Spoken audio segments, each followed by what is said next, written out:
যে একজন নির্যাতক চলে যাবে আরেকজন নির্যাতক এসে সেই জায়গাটি নিবে। এখন দুইটি গুরুত্বপূর্ণ বিষয় নিয়ে আপনাদের সামনে কথা বলতে চাই।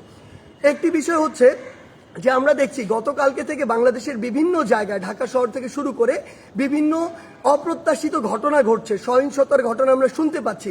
আমরা আপনাদেরকে স্পষ্ট করে বলতে চাই, এই যে বাংলাদেশের ছাত্র সমাজ একটি এত বড় আন্দোলন করেছে, একটি ফ্যাসিস্ট একটি সরকারের যে একটি পতন ঘটিয়েছে, সেটি আমরা এই কারণে করিনি যে একজন নির্যাতক চলে যাবে আরেকজন নির্যাতক এসে সেই জায়গাটি নিবে। এটি আমরা আমাদের জায়গা থেকে কোনোদিনও মানব না। বরং এই যে নির্যাতনের যে প্রসেসটি রয়েছে, যে সিস্টেমটি রয়েছে, এই সিস্টেমটি ছাত্র সমাজ বা বর্তমান বাংলাদেশের যে প্রজন্ম তারা চায় না।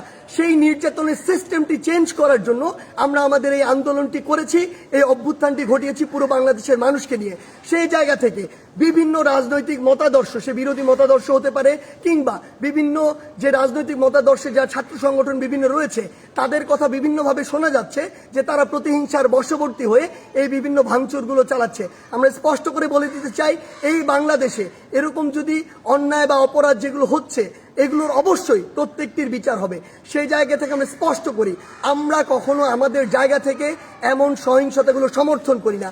একটি দল 15-16 বছর ধরে বাংলাদেশে এই একটি রেজিম চালিয়েছে, একটি যে স্বৈরাচারী ব্যবস্থা চালিয়েছে, আবার কেউ এসে যদি এটি চালায় তাহলে আসলে পরিবর্তনটা হলো কি, লাভটি হলো কি? আমাদের প্রত্যাশার সাথে এটা কোনোদিন প্রাসঙ্গিক হয়? কখনো হয় না। তাই আমাদেরকে এটা আমাদের কাজের মাধ্যমে প্রকাশ করতে হবে যে আমরা যে বাংলাদেশের স্বপ্ন দেখি সেটি আসলে আমরা সত্যি করতে চাই।